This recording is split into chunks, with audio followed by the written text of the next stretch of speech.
उस वर्कर को लेकर यहाँ आओ। ऋषभ के इन शब्दों ने माया के चेहरे का रंग उड़ा दिया। वहीं ऋषभ के असिस्टेंट ने जल्दी से कहा, बस अभी लेकर आता हूँ सर। ऋषभ के चेहरे पर एक रहस्यमयी मुस्कान आ गई। ये देख माया ने एक नजर घूरकर ऋषभ को देखा, जो मंद मंद मुस्कुराता हुआ कुछ सोच रहा था।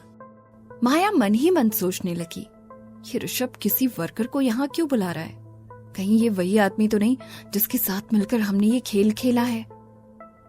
ये सोचते ही माया के पूरे बदन में कपकपी छा गई। वो चेयर पर बैठे बैठे बुरी तरह से कांप रही थी। ऋषभ को ये सब अच्छे से दिखाई दे रहा था। वो समझ रहा था कि माया अब डर चुकी है और तीर बिल्कुल निशाने पर लगा है। ऋषभ को खुद को घूरता पाकर माया सकपका गई और सोचने लगी, नहीं, ऐसा नहीं हो सकता, मैं पकड़ी नहीं जा सकती। मेरे पापा ने उस वर्कर को इतना पैसा दिया है कि वो मेरा नाम कभी नहीं लेगा। मैं ज्यादा सोच रही हूँ, और वैसे भी ऋषभ को कोई और काम भी तो हो सकता है। माया ये सब सोचकर खुद को रिलैक्स करने की कोशिश कर रही थी कि तभी ऋषभ बोला, तुम्हारे चेहरे का रंग क्यों उड़ गया माया? माया ये सुनकर चौंक गई। नहीं तो कुछ भी तो नहीं, लेकिन किसी वर्कर को घर पर बुलाना ऋषभ के डैड आनंद को भी थोड़ा अजीब लगा। उनका माथा ठनका। उन्होंने सीधा सवाल किया, किसी वर्कर को घर पर बुलाने की वजह जान सकता हूं मैं ऋषभ? नहीं, ऋषभ ने मुस्कुराते हुए बोला। उसकी इस हरकत से आनंद बहुत नाराज हो गए। अब तुम अपने बाप को भी जवाब देने लगे हो? मेरे साथ आंख में चौली खेलोगे? पहले तो तुम ऐसे नहीं थे। ये सब तुम्हारी बुरी संगत का नतीजा है। इतना कहते हुए आनंद ने गुस्से से जानवी को देखा। जानवी को इस बात का बहुत बुरा लगा, लेकिन वो कहती भी तो क्या कहती। वो बस अपना सिर झुकाकर बैठ गई और माया के चेहरे पर हल्की मुस्कान आ गई। वहीं ऋषभ ने इस बात का जवाब दिया, किसकी संगत गलत है और किसकी ठीक, ये तो वक्त बता ही देगा डैड। आप बस थोड़ा इंतजार कीजिए। ऋषभ की बात ने एक बार फिर माया को सोच में डाल दिया। वह हैरानी से आनंद की ओर देखने लगी, जो इस वक्त खुद हैरान परेशान दिखाई दे रहे थे। तभी माया ने जानबूझकर ऋषभ से बात करने की कोशिश करते हुए कहा, अरे ऋषभ, तुम तो कुछ खा ही नहीं रहे हो। ये शाही पनीर लो ना, देखने में ये कितना लजीज लग रहा है। ऋषभ ने उसकी तरफ देखा तक नहीं और शाही पनीर वापस सर्वेंट को देते हुए कहा, ये कूड़े में फेंक दो और नया लेकर आओ। सर्वेंट ने झट से ऋषभ की बात मानी और वापस किचन की ओर चला गया। माया को सबके सामने बहुत बेइज्जती महसूस हुई। आज तक किसी ने भी उसके साथ ऐसा बर्ताव नहीं किया था। उसने शर्मिंदगी में अपना सिर झुका लिया। वहीं जानवी के चेहरे पर अब जीत भरी मुस्कान नजर आने लगी। दादी तो ये देखकर बहुत खुश हो गई, क्योंकि वो तो पहले से ही चाहती थी कि जानवी और ऋषभ एक हो जाएं। आनंद को ये सब देखकर बहुत गुस्सा आ रहा था। उसने तभी नौकर से गर्मा गर्म रोटी माया के प्लेट में रखते हुए कहा, लो माया, कुछ तो खाओ। अभी इतना बड़ा एक्सीडेंट हुआ है तुम्हारा, तुम अपना बिल्कुल ख्याल नहीं रख रही हो। माया ने धीरे से कहा, जी अंकल। लेकिन इससे पहले कि वो सर्वेंट माया की प्लेट में रोटी रख पाता, दादी ने बीच में ही रोक दिया। वहां कहाँ लेकर जा रहा है? मैंने खास मिस्सी रोटी बनवाई है अपनी प्यारी बहू जानवी के लिए, इसे दो। ऐसी लड़की तो चिराग लेकर भी नहीं मिलती। थैंक यू सो मच दादी, आप मेरा बहुत ख्याल रखती हैं, जानवी ने बहुत खुश होते हुए कहा। दादी ने प्यार से उसके हाथ पर हाथ रखते हुए कहा, तुम हमारा ख्याल रखती हो जानवी। हम तो कभी तुम्हारे लिए कुछ नहीं कर पाए, लेकिन अब मैं कोई मौका जाने नहीं दूंगी जिसमें मैं तुम्हें खुशी दे सकूं। आखिर तुम ही तो वो हो जो जल्दी से मुझे परदादी बनाएगी। ये बात सुनते ही माया के पैरों के नीचे से जमीन खिसक गई और वहीं जानवी खुशी के मारे शर्मा गई।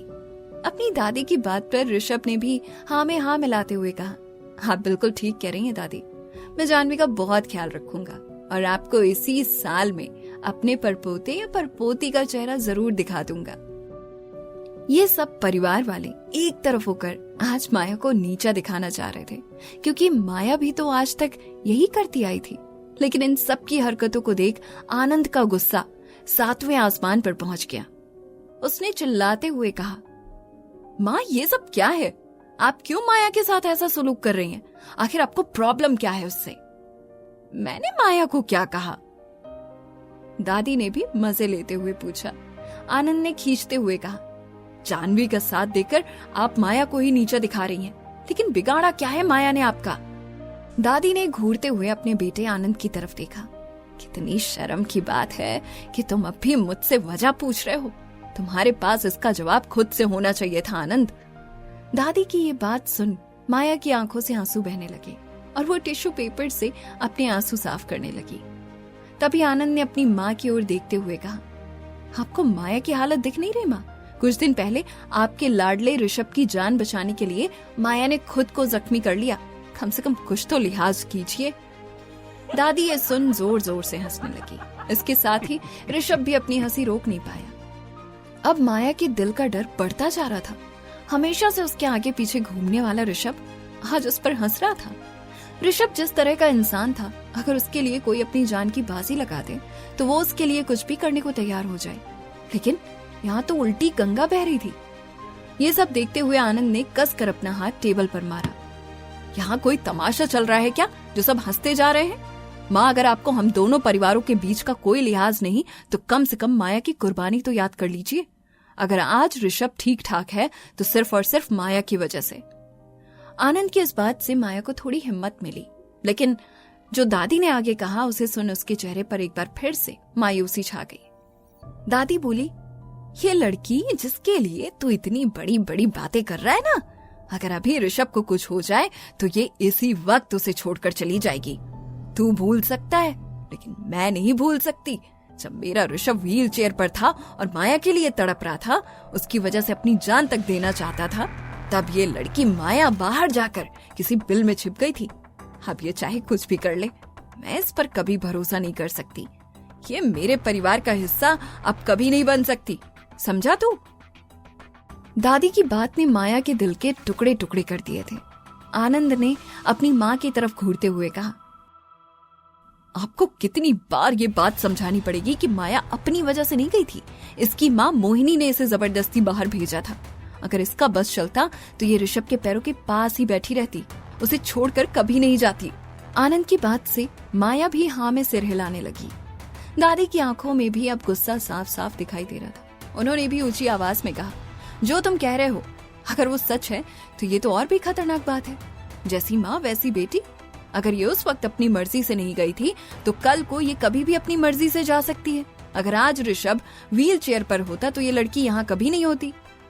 आनंद कुछ बोलने लगा, लेकिन तभी उनकी माँ और ऋषभ की दादी ने उसे चुप कराते हुए कहा, ये जो तेरे साथ बैठी है ना जानवी, मेरी बहू, सिर्फ इसकी बदौलत आज मेरा बेटा अपने पैरों पर खड़ा है और तू इसी से दुश्मनी निकाल रहा है। इस लड़की के तो पैर छूने चाहिए थे तुम लोगों को। आप बिल्कुल ठीक कह रही हैं दादी। मैं खुद को बहुत खुशकिस्मत मानता हूँ कि जानवी मेरी पत्नी है। मैं जानवी के लिए कुछ भी कर सकता हूँ। ऋषभ ने भी मौका देखकर सबके सामने जानवी से अपने प्यार का इजहार कर दिया। ऋषभ की इस बात को सुन माया के सब्र की तो इंतहा हो गई थी। हाथ से पहले उसने इतनी जिल्लत शायद ही कहीं सही हो, लेकिन जानवी को तो अपने कानों पर विश्वास नहीं हो रहा था, क्योंकि ऋषभ ने जो कहा था वो उसके लिए बहुत बड़ी बात थी और उसकी आंखें खुशी से नम हो गई थी। वहीं आनंद ने दांत पीसते हुए कहा, तुम सब पछताओगे। मैं जानता हूँ जानवी का असली चेहरा क्या है, और मैं माया को भी बचपन से जानता हूँ। माया हमेशा ऋषभ का साथ निभाएगी। तभी आनंद ने माया की तरफ देखते हुए कहा, मैं ठीक कह रहा हूँ ना माया? माया ने भी जल्दी से बोलते हुए कहा, हाँ अंकल। और फिर दादी की तरफ देखते हुए हाथ जोड़कर वो बोली, दादी मुझे माफ कर दीजिए, लेकिन मैं सच कह रही हूँ, मैं ऋषभ से बहुत प्यार करती हूँ। मैं ऋषभ के बिना जी नहीं सकती। अगर माँ ने मेरे साथ जबरदस्ती नहीं की होती तो मैं ऋषभ को छोड़कर कभी नहीं जाती। मुझसे बहुत बड़ी गलती हुई है, लेकिन मैं उस गलती की जिम्मेदार नहीं हूँ। माया को इस तरह की बातें करता देख जानवी के चेहरे का रंग उड़ गया, और उड़ता भी क्यों नहीं। यहाँ इस वक्त ऋषभ की बात हो रही थी जो उसका पति है। जानवी मन ही मन ये सब सोच रही थी, आखिर ये माया सबके सामने ऐसी बातें कैसे कर सकती है? उसे बिल्कुल शर्म नहीं है कि वो जिसके बारे में बात कर रही है वो किसी और का पति है। उसने गुस्से से घूरकर ऋषभ की तरफ देखा, मानो कह रही हो कि ये सब क्या हो रहा है। ऋषभ ने तभी माया को जवाब देते हुए कहा, अच्छी बात है माया जो तुम ये सोचती हो, लेकिन मैं सिर्फ अपनी पत्नी जानवी के लिए ग्रेटफुल हूँ, जिसकी वजह से मैं अपने पैरों पर फिर से खड़ा हो पाया। मुझे उसका साथ निभाना होगा जिसने मेरे बुरे वक्त में साथ दिया, उसका नहीं जो मुझे छोड़कर भाग गया। दादी ने भी ऋषभ की पीठ थपथपाते हुए कहा, मुझे गर्व है कि तू मेरा पोता है ऋषभ, और अपने बाप पर नहीं गया है। माँ, आनंद जोर से चिल्लाया। आवाज नीचे। तुम ऑफिस में नहीं अपनी माँ से बात कर रहे हो। हमेशा चुप रहने वाले आनंद के पिता ने कड़क लहजे में कहा। आनंद ने कभी नहीं सोचा था कि जाह्नवी के लिए उसके पिता भी अपनी आवाज उठाएंगे। वहीं दादाजी ने बहुत ही प्यार से जाह्नवी की ओर देखते हुए कहा, तुम्हारे साथ बहुत गलत हुआ है बेटा, और उसके जिम्मेदार हम भी हैं। लेकिन अब ऐसा कुछ नहीं होगा। तुम अकेली नहीं हो, तुम्हारे दादा दादी तुम्हारे साथ हैं, जो किसी भी मुश्किल में तुम्हें अकेला पड़ने कभी नहीं देंगे। और किसी ने तुम्हें परेशान करने की कोशिश की तो उसे मुंह तोड़ जवाब भी देंगे। इतना कहते हुए उन्होंने अपने ही बेटे आनंद की तरफ गुस्से में देखा। दादी और ऋषभ के चेहरे पर तो ऐसी मुस्कान थी कि पूछो मत। लेकिन जाह्नवी अभी भी नाराज थी, क्योंकि उसे ये बात पसंद नहीं आई थी कि माया ने सबके सामने ऋषभ के लिए अपने प्यार का इकरार किया है। उसकी नाराजगी देखते हुए ऋषभ ने टेबल के नीचे से अपना हाथ जाह्नवी के हाथ पर रखा और उंगलियों से कुछ लिखने लगा। जाह्नवी ये समझने की कोशिश कर रही थी कि वो क्या लिखना चाह रहा है। जैसे ही जाह्नवी को समझ आया तो उसके चेहरे पर खुशी की चमक आ गई। ऋषभ ने उससे कहा था कि थोड़ी देर वेट करो, एक बड़ा तमाशा होने वाला है। जाह्नवी ने आंखों से इशारा करते हुए पूछा, किस तमाशे की बात कर रहे हो तुम? ऋषभ ने भी आंखों के इशारों से उसे थोड़ा इंतजार करने के लिए कहा। वहीं जैसे ही दादी की नजर ऋषभ और जाह्नवी की आंखों के इशारों पर पड़ी तो उनका चेहरा शर्म से लाल हो गया। वो जानबूझकर माया को चिढ़ाते हुए बोली, लाखों में एक है तुम दोनों की जोड़ी, किसी की भी बुरी नजर ना लगे तुम्हें। और फिर माया की तरफ देखकर दूसरी तरफ मुंह फेर लिया। माया की आंखों से तो आंसू अब रुकने का नाम ही नहीं ले रहे थे। आज अच्छी क्लास लगी थी माया की। आनंद गुस्से में कुछ बोलने लगे, लेकिन तभी दरवाजे पर कुछ आहट हुई और ऋषभ का असिस्टेंट अपने साथ एक वर्कर को लेकर अंदर दाखिल हुआ। वहीं उस आदमी को देख माया के चेहरे का रंग अगले ही पल उड़ गया। क्या आज माया का राज सबके सामने खुल जाएगा? क्या ऋषभ उसे सबके सामने बेनकाब कर पाएगा? क्या माया को आज मुंह की खानी पड़ेगी? जानने के लिए सुनिए इस कहानी के आने वाले एपिसोड सिर्फ और सिर्फ पॉकेट एफएम पर।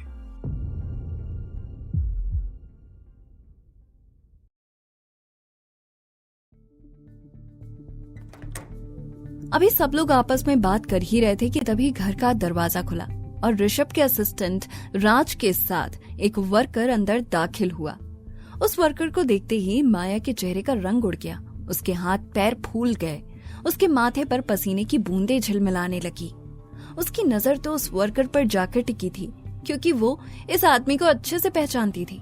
उसके डैड ने इसी आदमी को 5 लाख रुपए दिए थे इनका काम करने के लिए, और अब वो आदमी यहाँ उसके सामने खड़ा था, जिसे देखकर उसकी घबराहट की कोई हद नहीं थी। यहाँ तो मेरा खेल बिगड़ गया है, माया धीरे से बुदबुदाई। ऋषभ ने घूर कर उसकी तरफ देखते हुए पूछा, क्या हुआ माया, कुछ कहा तुमने? नहीं नहीं, कुछ भी तो नहीं, माया ने अपनी घबराहट छुपाते हुए कहा। फिर ऋषभ अपनी जगह से उठा और उस वर्कर की तरफ देखते हुए वापस माया की तरफ मुड़ गया। माया, तुम्हें इस आदमी को देखने के बाद कुछ याद आया? माया का गला घबराहट के मारे सूख गया। भला मुझे क्यों कुछ याद आ गया? तो इसका मतलब है तुम्हें इस बारे में कुछ नहीं कहना है? ऋषभ ने गुस्से से उसे घूरते हुए कहा। ऋषभ की इस बात ने माया को ये यकीन दिला दिया कि वो पकड़ी गई है। माया के मुंह से एक भी शब्द नहीं निकल रहा था और ऋषभ उसे गुस्से से देखता जा रहा था। ये अजीब सी चीज होते देख आनंद से रुका नहीं गया और वो बोल पड़े, ये क्या तरीका है माया से बात करने का ऋषभ? तुम इस तरह उसके सिर पर खड़े हो जैसे उसे डराने की कोशिश कर रहे हो। ये आदमी यहाँ क्यों आया है? अपने पिता की बात सुन ऋषभ के चेहरे पर हल्की सी मुस्कान आ गई और वो एक लंबी सांस भरते हुए बोला, ठीक है, अगर माया के पास कहने के लिए कुछ नहीं है तो मैं ही बता देता हूँ कि क्या बात है। ऋषभ ने जैसे ये कहा तो माया झट से बोली, रुको ऋषभ, मुझे लग रहा है तुम्हें जरूर कोई गलतफहमी हुई है। ऋषभ ने जैसे ही माया के मुंह से ये सुना तो वो और मुस्कुराने लगा। जब अभी तक मैंने कुछ कहा ही नहीं तो तुम्हें कैसे पता कि कुछ गलतफहमी हुई है? तुम तो इस आदमी को जानती तक नहीं। माया अपनी ही बातों के जाल में फंस गई थी। किसी ने ठीक कहा है, चोर की दाढ़ी में तिनका। माया का भी आज यही हाल था। दादी से अब बिल्कुल इंतजार नहीं हो रहा था और वो बीच में ही बोल पड़ी, ऋषभ, ये पहेलियां बुझानी बंद करो और साफ साफ बताओ आखिर बात क्या है। आनंद ने भी अपनी माँ की हाँ में हाँ मिलाते हुए कहा, माँ बिल्कुल ठीक कह रही है ऋषभ, साफ साफ बताओ बात क्या है। माया की दिल की धड़कन तेज हो गई, क्योंकि वो जानती थी कि अब जो बात ऋषभ बोलने वाला है उसके बाद शायद आनंद अंकल का भी विश्वास उसके ऊपर से उठ जाएगा। ऋषभ ने सबकी ओर देखते हुए कहा, ठीक है बताता हूँ। दरअसल 4 दिन पहले जब मैं माया के साथ कंस्ट्रक्शन साइट पर गया था, तब अचानक से लोहे की बाल्टी मेरे सिर पर आकर गिरने वाला था, लेकिन ठीक समय पर माया ने मुझे धक्का दे दिया और वो बाल्टी माया के सिर पर गिर गया, जिससे वो बेहोश हो गई थी। ये सब हमें पता है ऋषभ, ये बात रिपीट क्यों कर रहे हो? आनंद ने बीच में ऋषभ को टोकते हुए कहा। ऋषभ ने अपने डैड की तरफ देखते हुए कहा, अभी आपको सिर्फ आधी सच्चाई पता है। पूरा सच ये है कि माया ने ये सब प्लान किया था। ये इसकी सोची समझी साजिश थी, जिससे मैं इमोशनल होकर एक बार फिर माया के प्यार के जाल में फंस सकूं और इस बात को मान सकूं कि माया मुझे इतना प्यार करती है कि मेरे लिए अपनी जान भी दे सकती है। ऋषभ की ये बात सुन सबके पैरों के नीचे से जमीन खिसक गई। आनंद तो कहीं मुंह दिखाने के लायक नहीं रहे थे। उन्हें समझ नहीं आ रहा था कि वो क्या कहें और क्या करें। वहीं दादी बीच में ही बोल पड़ी, वाह, प्लान तो बहुत बढ़िया बनाया था तुमने माया, लेकिन तुम भूल गई थी कि सबसे बड़ा प्लानर वो भगवान है और वो कहीं भी गलत की जीत होते नहीं देख सकता। फिर उन्होंने अपने बेटे आनंद की तरफ देखते हुए कहा, अब क्या कहना है तेरा इस बारे में आनंद? वहीं माया तो शर्म से सिर झुकाए बैठी थी। उसकी आंखों से आंसू बहते जा रहे थे और मुंह से एक शब्द नहीं निकल रहा था। तभी आनंद ने गुस्से से माया की तरफ देखते हुए पूछा, ये सब क्या है माया? लेकिन माया ने उन्हें कोई जवाब नहीं दिया। फिर आनंद ने गुस्से से उस वर्कर की तरफ देखा, क्या जो अभी अभी मेरे बेटे ने कहा वो सब सच है? उस वर्कर ने हामी में सिर हिलाते हुए कहा, जी सर, मुझे इस काम को करने के लिए 5 लाख रुपए दिए गए थे। मैंने ये काम करने से मना किया था, लेकिन मुझे फोन पर धमकी मिली थी कि अगर मैंने ये काम नहीं किया तो मुझे नौकरी से निकाल दिया जाएगा। मुझे माफ कर दीजिए, मैं सर को नुकसान नहीं पहुंचाना चाहता था। नुकसान नहीं पहुंचाना चाहता था? माय फुट, तुमने ये सब किया तो सिर्फ लालच की वजह से है ना? आनंद की बात सुन उस वर्कर ने शर्म से अपना सिर झुका लिया। तभी आनंद ने माया की ओर देखते हुए कहा, तुमने आज मेरी बहुत बेइज्जती करवाई है माया। मैंने तुम पर भरोसा किया और तुमने मेरे साथ ये किया। अगर तुम्हें खुद से ऋषभ का प्यार नहीं मिला तो तुमने ये साजिश शुरू कर दी। मैं ये सब किसी भी हाल में एक्सेप्ट नहीं करूंगा। आनंद की ये बात सुनते ही माया के पैरों तले जमीन खिसक गई। सिर्फ एक आनंद ही तो थे जो उस पर भरोसा करते थे और उसे इस घर में लाने की हर कोशिश कर रहे थे। आज वो उनकी नजरों में भी गिर गई थी। उसने जल्दी से हाथ जोड़ते हुए कहा, नहीं अंकल, आप मुझे गलत समझ रहे हैं, मैंने ये सब नहीं किया है। तो किसने किया है? आनंद ने चिल्लाते हुए माया से सवाल किया। माया ने अपना दिमाग दौड़ाना शुरू किया कि अब वो क्या करे। तभी उसके दिमाग में एक आइडिया आया और वो झट से बोली, अंकल, ये सब मम्मी ने किया है। व्हाट? आनंद को अपने कानों पर विश्वास नहीं हो रहा था और वहीं ऋषभ भी माया की चालाकी देखकर हैरान था। जहां वो खुद फंस गई थी वहां उसने अपनी मम्मी का नाम लेकर मोहिनी को फंसा दिया था। जो लड़की अपनी माँ की नहीं हो सकती वो किसी और की क्या होगी? वो हैरानी में उसे देखता जा रहा था।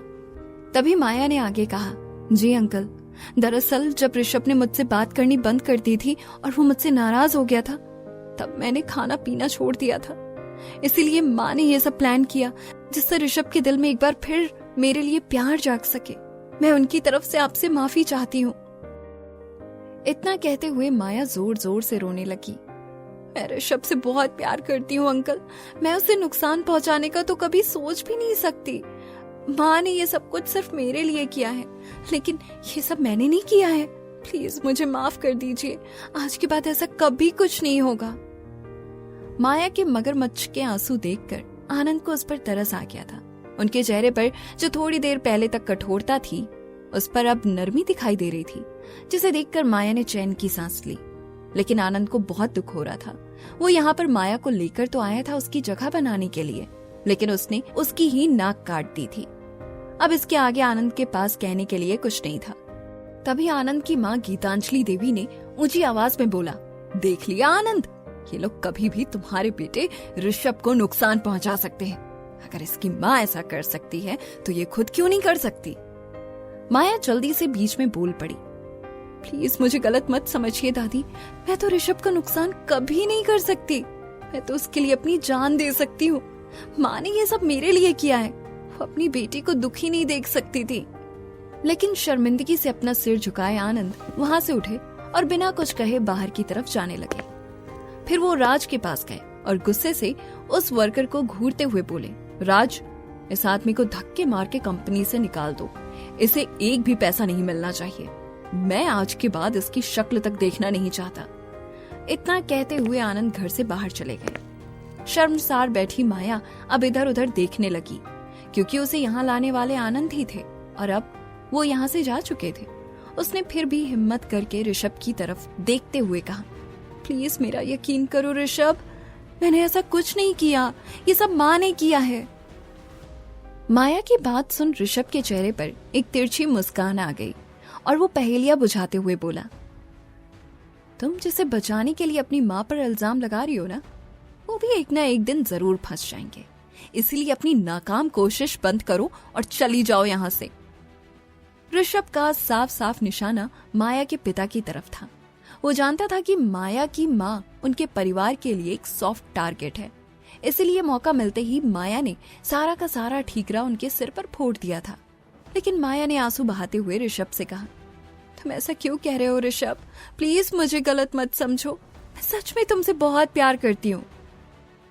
इनफ माया, भूलो मत मैं किसी का पति हूँ और बार बार इस तरह की बातें करना मुझे बिल्कुल पसंद नहीं है, ऋषभ ने लगभग चिल्लाते हुए कहा।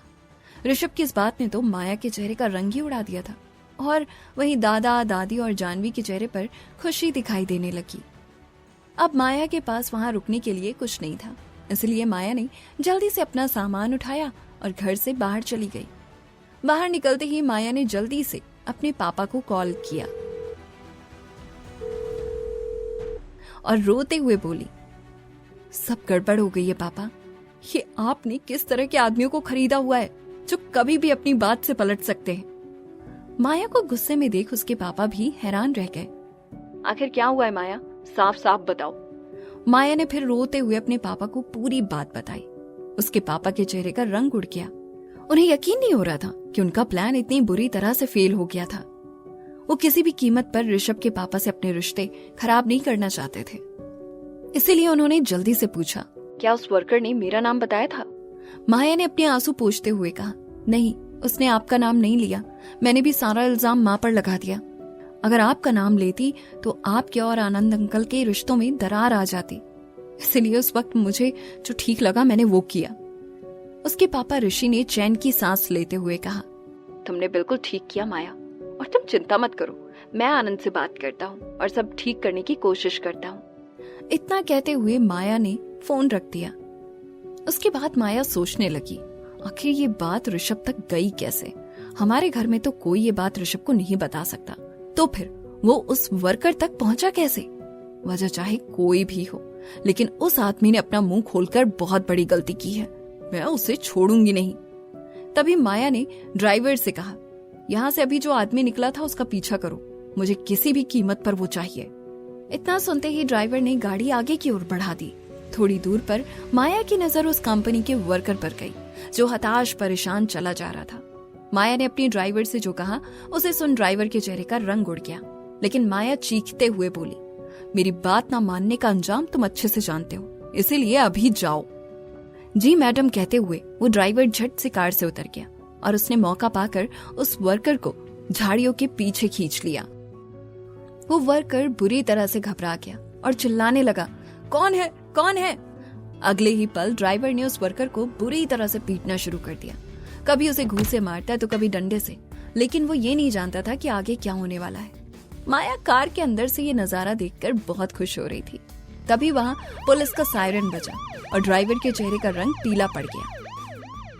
अगले ही पल पुलिस वालों ने ड्राइवर और उस वर्कर को पकड़ लिया। पुलिस को देखकर घबराते हुए ड्राइवर ने सारा इल्जाम माया पर डाल दिया। मैं ये सब अपनी मालकिन के कहने पर कर रहा था। इस वक्त माया को भी पुलिस कस्टडी में ले लिया गया और माया के होश फाख्ता हो गए। आखिर क्या होगा कहानी में आगे? अचानक पुलिस यहाँ कैसे आ सकती है? क्या होगा माया के साथ? क्या ऋषभ के पिता आनंद अब दोबारा माया पर भरोसा कर पाएंगे? इस कहानी में आगे क्या हुआ जानने के लिए सुनिए कहानी के आने वाले एपिसोड।